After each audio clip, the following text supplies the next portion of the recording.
सामाजिक सामाजिक दलों एवं कम्युनिस्ट दलों के बीच 4 अंतर बताइए। सामाजिक दल और कम्युनिस्ट दल। सामाजिक दल लोकतांत्रिक विचारधारा में विश्वास करते हैं। सामाजिक दल पूंजीवाद को पूरी तरह से समाप्त नहीं करना चाहती। यह दल सामाजिक कल्याण की प्राप्ति के लिए लोकतांत्रिक तरीकों से में विश्वास करती है और यह दल समाज के प्रति उत्तरदायी होती है। कम्युनिस्ट दल सर्वहारा के विचार में विश्वास करती है।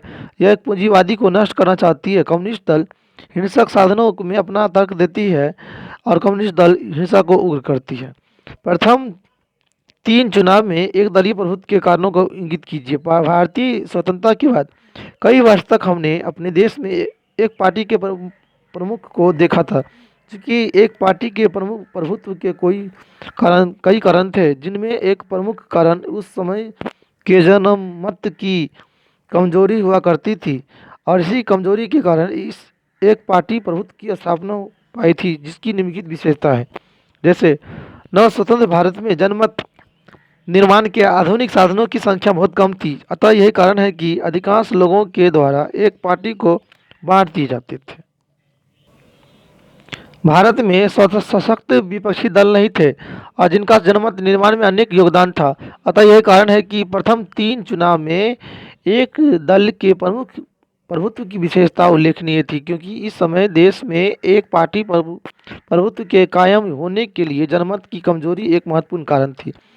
अब आ रहे हैं प्रश्न, एक दलीय व्यवस्था क्या है या एकल अधिपत्य दल व्यवस्था क्या है। यदि किसी देश में केवल एक ही दल हो तथा शासन शक्ति का प्रयोग करने वाले सभी समुदाय एक ही राजनीतिक दल के सदस्य हो तो वहाँ की दल पद्धति को एक दलीय व्यवस्था कहा जाता है।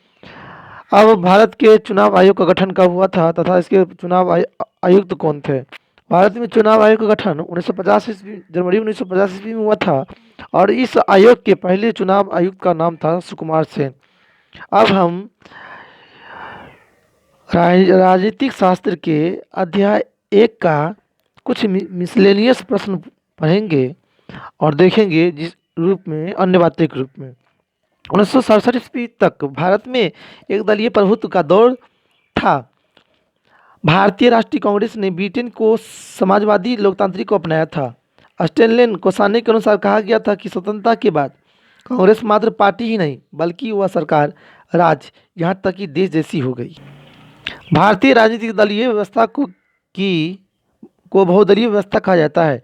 कांग्रेस के युवा तुर्कों में चंद्रशेखर आजाद का नाम आता है।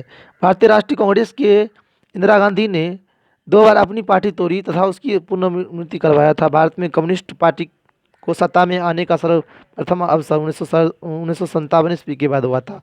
भारतीय जनता पार्टी दक्षिणपंथी पार्टियों की श्रेणी में रखा जाता है। 1971 ईस्वी में बने महागठबंधन का उद्देश्य इंदिरा हटाओ था। भारत के प्रथम गैर कांग्रेसी प्रधानमंत्री का नाम मोरारजी देसाई था।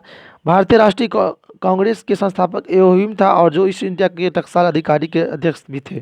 प्रथम आम चुनाव में उड़ीसा को कांग्रेस पार्टी को पूर्ण बहुमत प्राप्त नहीं हुआ था। भारत की राष्ट्रपति प्रतिभा देवी सिंह पाटिल का क्रम हिसाब से 13वां स्थान है। धारा 370 का संबंध जम्मू और कश्मीर राज्य से है। 10 सूत्री कार्यक्रम एवं 20 सूत्री कार्यक्रम का संबंध इंदिरा गांधी से है। 5 सूत्री कार्यक्रम का संबंध पंडित जवाहरलाल नेहरू से है। खान अब्दुल गफ्फार खान को सीमांत गांधी के रूप में भी हम लोग जानते हैं। भारत के प्रथम प्रधानमंत्री का नाम पंडित जवाहरलाल नेहरू था। भारत के में द्वितीय आम चुनाव 1957 में हुआ था। भारत की प्रथम शिक्षा मंत्री अब्दुल कलाम आज़ाद थे। भारत में द्वितीय आम चुनाव 1957 में हुआ था। वर्तमान में भारत में बहुदलीय व्यवस्था है। भारत में 1970 ईस्वी में आम चुनाव में जनता पार्टी राजनीतिक दल को पूर्ण बहुमत प्राप्त हुआ था। जनता पार्टी की स्थापना 1977 ईस्वी में हुई थी। स्वतंत्रता के बाद कांग्रेस की महान सफलता के बाद कारण जवाहरलाल नेहरू का नेतृत्व था। जब कोई पार्टियां मिलकर सरकार बनाती है तो उससे गठबंधन सरकार कहा जाता है। 1959 ईस्वी में केरल में कम्युनिस्ट पार्टी की सरकार को भंग करके वहाँ राष्ट्रपति शासन लागू किया गया था। जब 1963 ईस्वी में कम्युनिस्ट पार्टियों का विभाजन हुआ तो उस समय मार्क्सवादी कम्युनिस्ट पार्टी बनाए गए थे। 1959 ईस्वी में राज्य गोपालाचारी के द्वारा स्वतंत्र पार्टी बनाई गई थी। भारत में जनवरी 1950 ईस्वी में चुनाव आयोग की स्थापना की गई थी। पिछड़ी अर्थव्यवस्था की विशेषताओं का सूत्र अशोक मेहता के द्वारा दिया गया था। रजनी कोठारी भारतीय लेखक ने कांग्रेस के प्रभुत्व को एकल आधिपत्यशाली दल व्यवस्था कहा था। नेशनल कॉन्फ्रेंस पार्टी भारत के जम्मू कश्मीर राज्य में स्थित है। 1966 ईस्वी में पंजाब के विभाजन से हरियाणा एक अलग राज्य बन गया था। अमृत पावर के अनुसार कहा गया कि कांग्रेस एक छात्र संगठन का नाम है। ट्विस्ट विथ डेस्टिनी नामक प्रसिद्ध भाषण पंडित जवाहरलाल नेहरू के द्वारा दिया गया था। यह भाषण स्वतंत्रता प्राप्ति के अवसर पर प्रस्तुत की गई थी। प्रथम चुनाव में कांग्रेस पार्टी ने 36 सीटें प्राप्त की थी तथा द्वितीय सबसे बड़ी पार्टी सीपीआई ने 426 प्राप्त की थी।